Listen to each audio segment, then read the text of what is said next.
Welcome to Real Herbalism Radio, show 221, recorded at Big Dog Studio. Today's show is brought to you in part by the Herbal Nerd Society. If you want to become a member or find out about the Herbal Nerd Society, you can go to thepracticalherbalist.com, click on the Join tab in the upper left-hand corner, and get all the information about it. Hi, everybody. This is Candace Hunter. I'm here to inform you that we have now released the speaker list for the Herbs in Action Summit. Have you heard of the Herbs in Action Summit? You haven't? Oh my God, it's going to be awesome. This year we are doing a new summit. It's sponsored by the Herbal Nerd Society. They wanted to know more about how they can protect themselves against COVID and move beyond that to protect themselves against future flus and viruses and respiratory illnesses that could crop up. So the Herbs in Action Summit is COVID and beyond. I bet you really want to know who the speakers are, right? Well, if you do, go over to herbsinaction.com. You'll see the speaker list up there, and you can sign up for the email list, which means every time we have details settled, you'll get a chance to get that information before the rest of the public does. Check it out, herbsinaction.com. And now you're your hosts. I'm Candace Hunter. I'm Patrick Hunter. And welcome to Real Herbalism Radio. Hey, Candace. Hey, Patrick. How are you? I'm good. I think we could both use an herb spa right about now. Spa right now? Yeah. It was so fun to listen to him talk about that, and we held off on it because he hadn't really sussed out what he was going to do, and he hadn't figured it out yet, and he was apprehensive, but then I thought it was really great that you actually went back and listened to that show, and the overall concept is there, not promising any delivery, but it's just the overall concept, and brought up a bigger idea about health and healing in general in our country. And I don't know if it's in every developed country, but specifically our country, that, basically take 2 aspirin and call me in the morning, and that's where we're at, or less. I mean, this idea of a health retreat to really help with chronic problems could really be a benefit to so many people. I mean, getting out of, they talk about when you're facing addiction or you're facing bigger issues and bigger problems, that one of the things that they suggest is that you need to remove yourself from the environment. But often we don't do that, even if it's, sicknesses that are, in this case, he gave the example of someone with a chronic digestive problems. Like really bad, getting to the point where somebody was going to be Crohn's. And it was my understanding towards the end of that they kind of reversed it. Yeah, it sounded like they did. And hopefully that person has continued on the healthy path. But what they did for him in that course of 30 to 40 days or whatever it was, that 30-day commitment changed that person's life forever and made them a much more viable member for society, assuming, of course, that they stayed that path, than if they were to go the other traditional method that we have, which is, I got a problem, I go to the doctor, I got a problem, I go to the doctor, I got a problem, I go to the doctor, and really never going into the deep parts of healing, which are to reevaluate everything, self and introspection, and what you're eating and what you're doing, and being able to not be on a monitored water fast for 10 days. Holy cow. Oh, God. Yeah. I know how hard that would have been for me. I would expect that a water fast would be a really, really hard one to do. I would have a hard time with that. I've done other types of fasting, and they're challenging, but, you can get through. But water, that just sounds hard. We used to, back in the day. I can't imagine doing that. It's hard enough to just do a short fast for yourself in your own home, in your own life. I cannot imagine trying to do a water fast and not remove yourself from all the responsibilities of regular life. How hard would that be? Yeah. Well, and that's just it. You really couldn't in our day in and day out. I think you made a couple mentions of that even in talking with Thomas. Is like just things get in your way. Things happen.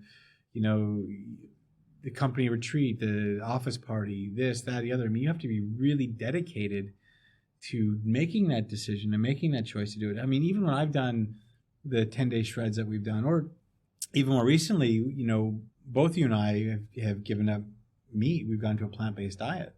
Yeah. And you more recently full vegan. I'll just say I'm vegan-ish. I still eat eggs because I like eggs, but that was really difficult. It was, and what I really noticed is it wasn't difficult for me to do it when I was with you and at Right. home. Yeah, at home it was. But it became more of a challenge when I would go out into public, when I would go to events, when I would go to parties, or I would go to, first thing, why are you doing that? And then people immediately would feel judged. And, finally I just had to say, in my case, it was for me. It wasn't for the environment or the planet or whatever. It was for me. I wanted to do this for me. But going through that challenge of having to be with people and them asking you questions and those dealing those things and having to defend your actions gets to be tiresome. And at some point you might just break. I mean, I have other friends who tried this diet with us that, they went to one Super Bowl party. That was it. Yeah. That was the end of 5 days in. of their being a vegetarian or vegan. They were like, I went in there and they couldn't say no, and to their friends and to the situation, they just decided that that was what they were going to do. So there's that value if you were going to make these kind of life changes to be able to get away. Yeah, there's value even if you're making smaller changes in your life or you're needing to address shifts that you need to make and getting away, even if it is, like you talked about doing the 3-day sleep challenge, which I've done that, and it is really, it can be very transformative, I would say. I mean, it's a good challenge, and it's something that's fairly reasonable to do relatively at home-ish, so you can keep it low cost. You're right. The funny part is that I have a harder time doing that than I did giving up meat. Because I'm trying to think, well, would I do 8 to 8 or 9 to 9 or 10 to 10 or... Yeah, you have a real hard time shutting down. How would I do that? And and because I have such a hard time shutting down, then the obvious thing is I should probably do it. You need to shut down, yeah. I probably just need to do it. But even taking, like I started with 2020, I started doing a 1 day of the month going to, in our case, Portland, the city, in Oregon, not in Maine. Not in Maine. So in Oregon. But I started going up for the day to just do something for myself. And what I've been noticing is that I'll come back. I leave in the morning and I come back, in the evening. Maybe it's dark, maybe it isn't, depending on when I go and all. And for the next 3 or 4 days, the city looks different. Like I noticed in February, I was driving down the road to our house, and I thought, gosh, the street looks wider than it used to. Obviously, they haven't made the street wider in one night. Right. That hasn't happened. Or, in March, I was noticing how the lights seemed brighter than they used to be, and I know they haven't actually changed the lights. Mm-hmm. So just taking myself out of my normal daily routine, out of my normal environment, into a completely different environment has made a huge difference in just the simple ways that I see the world, which I think in turn helps change some of the habits and the ideas that I've had. And, ultimately it helps me change. It changes things. It shakes things up a little bit. Mm-hmm. And when things are shaken up a little bit, it's a little easier to choose to, not eat that latte and get a soy-based one instead, or to avoid the extra sugar or honey, or whatever change you're trying to make. If you shake other parts of your life up just a little bit, the change that's hard to make can become a lot easier. Yeah, for sure. Yeah. I don't know how, mini breaks are great. The 3-day, the 4-day, shaking up your routine is really good. But as I thought about it more and more about, we used to value, it seemed like longer term care than we do now. We did. And maybe it's just this ideological or ideal way of looking at it, not ideological, but an ideal way of looking at it, where, when you were sick back, 100 years ago, you would go to a convalescent for a week or 7 days or whatever it was to get well. Maybe I'm wrong. Maybe that's just the rich person's pursuit, and that was what they could do. But I do know that there's a lot of people now that could really benefit from that, but there's just no system that we have that you could do that without jeopardizing your job. I mean, you can take a family leave act. You can take medical leave for sure, but that doesn't mean you're going to get the job back. And it also doesn't mean you're going to get paid when you're not working. Yeah, you're not going to get paid for that. So that's a financial risk. Yeah, over the last 30 years, we've created an economy, at least in America, that makes it exceedingly difficult for a vast majority of the families or people, most income earners or most people have a hard time being able to take the time off. Even in some cases, a matter of just a couple of days can be financially very detrimental to them. Our economy is it's so precarious in that way, Well, even you and I, we're self-employed and we have a couple different companies and we are key to those companies. And, the flu kind of ran through our house about a week ago and boy, you and I were like, oh, man, stay in your room, kid. Don't even come out. Oh, yeah. Suddenly we're spraying sanitizer everywhere. Because for us to get... It's hard to be sick. I don't have health insurance that would allow me to, take those days off. And I don't, health insurance aside, the work isn't getting done. There isn't somebody else who will just pick up the ball. So, and that means the money's not coming in, which means the mortgage... the electric company doesn't take trade. Right, and they're not going to necessarily go, oh, I feel bad for you. We'll knock it down by 3 days because you didn't use as much. No, that's not how they do it. So, right. Right, surprisingly. So we're all in that boat. So I think the idea behind, and that's one of the questions he asked, and the thing is like, well, how could we get people to afford this? How could you we have even something as simple as in March, I had to have jury duty, and I was worried about that I got the notice and it was like 3 weeks of being worried about how am I going to just manage to get the podcast produced. I had an interview that week that had been scheduled for over a month. Mm-hmm. And then the government just said, oh, by the way, you might have to take this week off, essentially. I mean, that's what in my life, that's what jury duty essentially is. And I was really worried about, I ended up having to work like twice as hard to get articles written and get everything prepared so that hopefully I could get it out.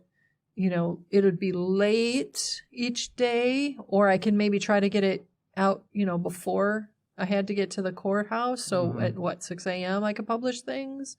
That's frustrating. And jury duty, for goodness sake, that shouldn't be something that becomes damaging to anybody's business. Right. But or to anybody's finances. It's a civic duty. You would think that the trade for it would be something that would work, but it really isn't. Right. And I know I'm not alone. I mean, there's a lot of people that really grumble, and there's a lot of folks that try to do the best they can to do their jury duty. And it's not that I'm against doing it. It's just, wow, any little thing, something that small causes such a huge stress overload. Our economy shouldn't be built that way, but it is. Yeah, exactly. So I hope that in the future he can come up with a plan or an idea that could work for that. And the other thing too is like seeing an herbalist, because that was the other thing is like, you could take a retreat or go to a place and you can see certain people. They still have those healing centers. They do cost quite a bit of money, but. Hey everyone, it's Patrick with Real Herbalism Radio and the Practical Herbalist. One of our new sponsors is Sacred Blossom Farm. They do an incredible job of growing their own herbs right on their farm, and they blend them together into these amazing tea blends. One of the ones that we're going to focus on today is Tiger. Tiger contains adaptogenic herbs like Tulsi and ginseng, and Tiger supports an energy that is grounded and focused. I think it's a little bit better than your morning coffee. If you're interested in getting some blended teas shipped right to your door, sacredblossomfarm.com. And if you do so and you go and you check out, make sure to use a coupon code, REALHERB15. And that's all caps, no spaces. Again, that's sacredblossomfarm.com. And just so you know, if you go there and you purchase a tea blend, not only do you get the discount, but the Practical Herbalist and Real Herbalism Radio gets a little bit of that as well. It helps us. It supports us in doing what we're doing. So again, sacredblossomfarm.com. One of the things that I've been noticing, I have a couple of herbalist friends who've done these, is Airbnb, I think they call them herbal experiences. Okay. So you go to stay at an Airbnb and you meet up with an herbalist and you have this herbal experience, which may be, in one case, was the person I was talking to was talking about doing a walk in the woods where she would take the people around and do sort of like a forest walk and talk about the plants that are there and how she uses them, and then come back and make some herbal tea. And I think the other one was it was essentially like doing a mini workshop where they did a little bit of walked around and then came back and they got to mix up their own herbal, whatever it was, oil or something. Yeah. It's just, it's kind of like doing a little mini break to go do something herbal related, learn something, get out into nature a little bit, bring it back, practice with it just a little bit, but nothing very intense. And I think I like that idea, and I like the idea of potentially doing something like that and pairing it with an Airbnb. So like if for instance I had a friend who had an Airbnb, I could do an herbal experience, they could do the Airbnb part, and if somebody came, they could come and get that little getaway, even if it's just an overnight getaway. Yeah. And you could get the spa-like experience probably at a lower cost than going to one of those full-on health retreat spa things, because those are really expensive as far as I know. Yeah. I mean they're they sound absolutely wonderful. I wouldn't mind trying that. If there's a sponsor out there who wants to, help me try that, I'd be happy to give it a try. Yeah, that'd be great. Sponsor would be awesome. Great. Yeah. I'll do a review. I'll do it. Yeah, sure. All right. But I think that's a neat idea that since we recorded the original podcast that we did with Thomas, that's an idea that I've seen beginning to develop in the herbal community as an offering that herbalists are putting out there, and I like that. Yeah, that's something to really keep an eye out. And, in fact, if there's any herbalists that are doing that, I'll just put this, if you are doing that, you're doing an Airbnb herbal retreat or something like that, and you want us to, I would love to interview, see how that works. That'd be kind of a fun one. So, you could reach out. In fact, if you want to go to any of the show notes on the sides, there's an Herbal 101 question there. Just go ahead and put there the Herbal 101 question, but in the subject line say, I own an herbal retreat, and I'd love to talk to you. Yeah. That would be great, and we'll get you, and we'll get in touch with you. That'd be kind of fun. So maybe there are a lot of them out there that we don't know about. There could be. And that'd be kind of a neat way to talk about that, and maybe help promote them a little bit. So you had a Herbs in the News. So you found an article the other day that it's kind of not like herbalism necessarily, but kind of. I thought this article was interesting and fitting, considering we were talking about fasting and dietary change, and you and I have gone through the first quarter, as it were, of doing vegetarian and vegan diet. The article is on the Salt from with NPR.org. The title is "Ready for Meat Grown from Animal Cells? A Startup Plans a Pilot Facility." It was published in January of 2020, and the author is Allison Aubrey. And essentially, they're talking about a company called Memphis Meats, which is in California, I understand, that takes animal cells, or took animal cells, and has begun growing those into, I can't really call it fake meat, because I guess technically it is meat, but it wasn't from actual animals, so no animals were killed in the processing or growing of said meat. Right. But, basically, it's the muscle fibers. They're growing the fibers. They're growing the tissues, The tissue that you would use. And the person that had a piece of sauteed grown chicken, if you will, in that way, talked about it being very uniform and not as interesting necessarily as the texture. Yeah, the texture of it. Yeah. I said it tastes similar. It didn't taste exactly like the chicken he knows in his mind, right? But he knew that it was chicken. And I think this brings up this bigger issue. That I've been talking about. One of the reasons why I went plant-based this year for me was weight loss. And it turned out to be other things that I was finding out about the meat industry, meat production, and things that were happening. I started to feel like, we, aside from the whole greenhouse gas thing, Right. Because that was always been the thing. I want to talk about, it's more about the land usage. So much land and water usage to create the areas to produce meat in the more functional, grow animals in the quote unquote natural way.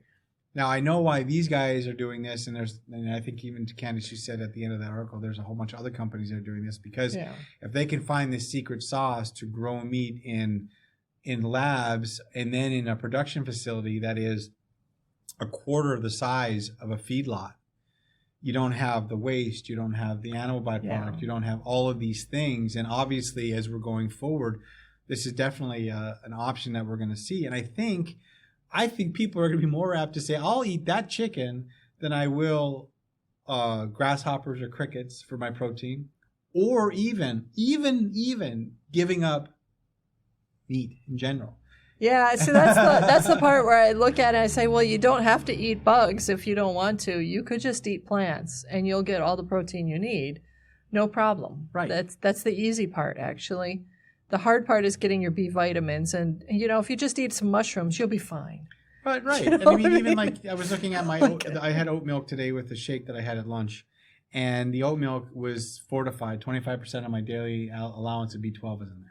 Yeah, it's not that hard to get all the nutrition you need from a vegetarian diet, even from a vegan diet, which means no dairy. So for those folks who aren't versed in all the many different dietary types like we are here in Eugene, where you could talk to 10 people and you have 10 different diets. Yep. And they're very adamant about their diets, all 10 of them. Yeah. And how theirs is the only good diet. Oh, so. Yeah. Or you go to a party and there's placards on all the foods, what's in them and what and I remember, growing up and that was never even a question. Oh, no, you just guessed at what it was that was probably in each of those things. Right. But, if you had a concern or an allergy, usually it was an allergy, you could ask Aunt May and she would tell you, oh yeah, I use mayo in that, or I use. Yeah. But you had to even be careful how you asked it back then. Oh, yeah, because you'd be insulted. Yeah, you have to be careful. Here, it's like, almost like you have your own nutritional label that you put up with your food so that people can see what's in it. Was this made in a kitchen that uses nuts and meat, whatever. But so I understand why they're doing it. But so we're in a place where there's a lot of diet stuff. But what I was getting at was the difference between vegan and vegetarian is whether or not you're eating dairy. Right. The difference between vegetarian or vegan and pretty much everything else is whether you're eating anything that comes from animals. So people who eat cheese are vegetarians, or people who eat cheese but no other meat products are vegetarian. People like yourself who eat mostly vegetables but have the occasional egg. Technically, you're not really even vegetarian because egg is not vegetarian. But out here, we call it veganish. And people pretty much understand that means that you're vegan, but you break the rules and lose your vegan powers every now and then. Right. Yeah, you're willing to do that. I met a guy who was telling me about a very good friend of his that once a month, his decadent treat, and he's vegan until one day out of the month. He eats one day. And he goes and he gets wings. He gets chicken wings. Chicken wings, yeah. That's his best. Yeah, the probably the buffalo fry with the hot sauce. Yeah, he goes out and he gets I don't know how many, but that's what he gets, and that's his one thing, his one cheat for the whole month. That one thing, and that makes him happy, and whatever jerks your bobber, really, for me. I don't have a lot of judgment about it, but I do have to say that the idea of eating this meat that they're talking about just seems wrong to me. Like it just there's something about it that just seems like, oh, that's all kinds of dangerous. I don't know why. Well, it just sounds dangerous. Obviously it's in its infancy. I mean, even last year and the year before when they were talking about the Impossible Burger and Beyond Meat. Yeah. People were like, oh, it's so processed and so this and so that. And yeah, that is true. To get the flavor profile and the texture and everything that they did to make those plant-based burgers feel like meat. Yeah, there was a lot going on there. Well, and that's one of the things that you and I have argued about or have gone back and forth on in this whole dietary change we've made is that when I said I'm going vegetarian, I was like, well, I'm done with meat in any form. It's just done. I don't need it, and I don't need to have fake meat or pretend meat or almost meat or anything like that because I just am not interested. And then what you one of the things you struggled with is giving up the texture and the flavor and the aspects of meat. So you're interested, like you tried the better beyond beef or whatever Beyond, and you thought that was really good. I liked it. Yeah, I was like, great. This is like, thank God I can have a burger because I like that feeling of the bun and the lettuce and the tomato and the ketchup and the mustard and now I got this meat patty here that for me was as good as any beef I've had. Right, and I can say that for me, honestly, it was like, well, I guess I'll eat this. Because I made it. That was what we were having for dinner. I was taught right. You do not complain about the food someone presents to you. It's just wrong. Well, right. And that same night we did a vegan hot dog, and that was a wheat-based hot dog. And did it taste like a Frankfurter like I normally like? No, it wasn't. It didn't have that same flavor. Yeah, Jasper thought mine was okay. Right. Well, and then, the funny part is the pack came with 8, so there was 8 dogs and 8 buns, which is always nice.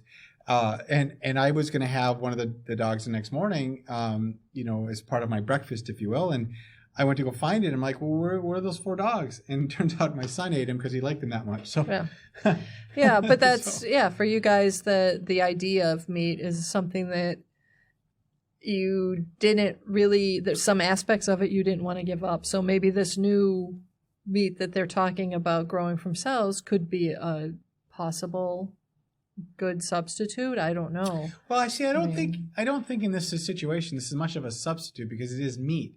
But I'm wondering, because it's going to be grown in a production facility, what makes meat so good typically? Is you have the differences in its texture. You have the inherent fat that's in it from it being raised in that, and that especially when you're grilling it, that fat hits the grill and it does certain things, and it makes the beef, or chicken, or whatever, more tender. So in this case, what is this going to be like? For eating it, what will that overall? Will the satisfaction be there? I think for me, I don't know. I think it'll be something that culturally, if eventually it fully does get adopted, that it'll become a cultural thing, and then people will prefer that over natural meat, I guess. Maybe. I kind of think, my personal opinion, which is really honestly very much just an opinion, is that the biggest reason that you, for instance, or others really want to have fake meats or pretend meats or fake cheeses or pretend cheeses is because culturally that's the dominant dietary type, and there's a lot of ideas and feelings and cultural programming connected with that. Mm-hmm. And the only reason that I personally am not that interested is that I've been on the path to vegetarianism for 15 years. I just have only now finally arrived at the point where it's actually happening. but I've done a lot of examining of those cultural programs in myself through the years for a variety of different reasons. I mean, there have been times where I've thought, cruelty to animals, right. Or I saw a documentary about the feedlots, or, it's bad for the environment. Look what it's doing to our carbon, the amount of carbon in the air or carbon dioxide rather. And, I've thought for many reasons I've visited that. And there have been many flirtations with vegetarianism where I'll, spend a week of just not cooking with meat and see if the family notices. We did. And you did, yes. And again, when I decided to do it too, it was because I decided that in my life I needed to make some changes. Yeah. I could see things that were happening to my body that I just couldn't explain away with age anymore. It's like, I'm not that old. I shouldn't be having, anemia show up. I shouldn't have, this kind of stuff going on. And, and I tried multiple ways to lose weight prior to this. And then, when I saw a friend do it and, he had the same body style as me and the same love of food and all the things that we would cook together and just the love of it. And I saw him do it because his doctor had told him that, he has to take medicine or do this.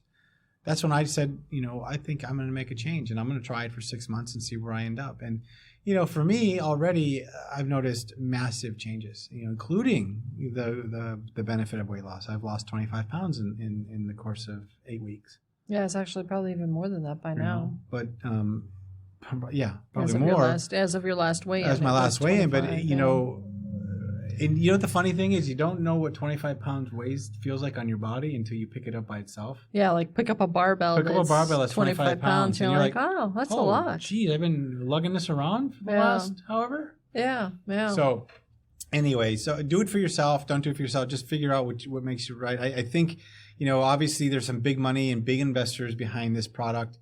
Bill Gates is in there. There's Tyson Foods. I mean, they all see it coming. Yeah. It's kind of like the petroleum industry knows everything's going to go green, so they're doing tons of investment in green energy. Right. Because they know that at the end of this thing, they know that they can't keep using oil to do what they're doing. Right. And Tyson knows this, and other people know they can't keep doing these feedlots and doing this stuff because the amount of pollution that's being created is going to start to infiltrate into the cities, into other places where now it'll affect populations. Yeah. And I think that's why they're doing what they're doing. So. Yeah. It's probably a good thing. It's probably taking us in a better direction. Certainly, it's going to be less animal cruelty. So that's a good thing. Given the choice for me culturally between eating a cricket and eating. But that's not the real choice. You keep pretending that there's some choice between eating bugs versus eating fake meat. No, honestly, not fake meat. Or animal cultured meat. Plant-based. Cultured meat. Yeah. That's not the real choice. The choice is plant-based versus lab-cultured meat. That's the real choice. I can say for myself without even any hesitation that the plant-based diet just works for me. Well, yeah. But will it work for me a year from now? I don't know. And I always say that about the insects because one of the things like I read in Wired magazine is that they were talking about this issue of how we're going to create the amount of protein and things that people are going to need as the population increases and as the world loses more and more of its farmable land. Well, bugs would be insects are that replacement. Right. But again, I think that's specious reasoning.